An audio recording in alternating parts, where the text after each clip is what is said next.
Ahmedabad plane દુર્ઘટનામાં દિવંગત પૂર્વ સીએમ વિજય રૂપાણીને શ્રદ્ધાંજલિ અને ડીસા તાલુકાના રાજપુર પાંજરાપોળમાં 9000 ગાયને ઘાસચારાનું વિતરણ કરવામાં આવ્યું। 100 ટન ઘાસચારાનું વિતરણ કરીને સ્વર્ગસ્થ વિજય રૂપાણીને શ્રદ્ધાંજલિ પાઠવાઈ। પાંજરાપોળના ટ્રસ્ટીઓએ વિજય રૂપાણીના સારા કામોને યાદ પણ કર્યા। કહ્યું કે જરૂર પડતા વિજય રૂપાણી જીવદયાના કામ માટે હંમેશા ખડે પગે રહેતા। વિજયભાઈની સરકારે માણસ સાથે અબોલ જીવ પર પણ સંવેદના રાખી છે। ગૌ હત્યા કરનારને આજીવન કેદ, ગૌ તસ્કરને 10 વર્ષ સજાની જોગવાઈ પણ કરી છે।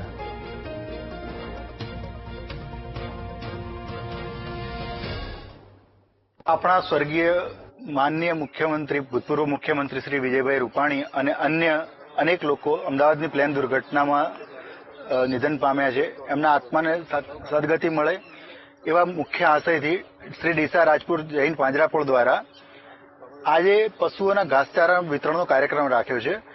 વિજયભાઈ રૂપાણીએ તેમના કાર્યકાળ દરમિયાન મનુષ્યો પ્રત્યે તો સંવેદના હતી જ, પણ અબોલ જીવો પ્રત્યે પણ ખૂબ જ સંવેદના રાખેલી।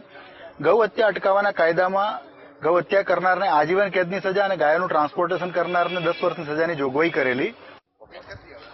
12મી જૂને જે અમદાવાદથી લંડન તરફ જઈ રહેલી જે ફ્લાઇટ હતી તેની અંદર 301 જેવા મુસાફરોનું કરુણમય જે મૃત્યુ થયું છે તેની અંદર ગુજરાતના પૂર્વ મુખ્યમંત્રી વિજયભાઈ રૂપાણી પણ હતા અને તેમનું પણ એ જે દુર્ઘટનામાં અવસાન થયેલું છે તે બાબતથી સમગ્ર દેશ, સમગ્ર ગુજરાત અને ખાસ કરીને જીવદયા પ્રેમી જે સાથે જોડાયેલી સંસ્થાઓ છે તેની અંદર ખૂબ જ ખોટ પડી છે તેમની। કારણ કે વિજયભાઈ રૂપાણી એક એવા વ્યક્તિ હતા કે જે ખૂબ સરળ, સૌમ્ય અને જીવદયા પ્રેમી હતા।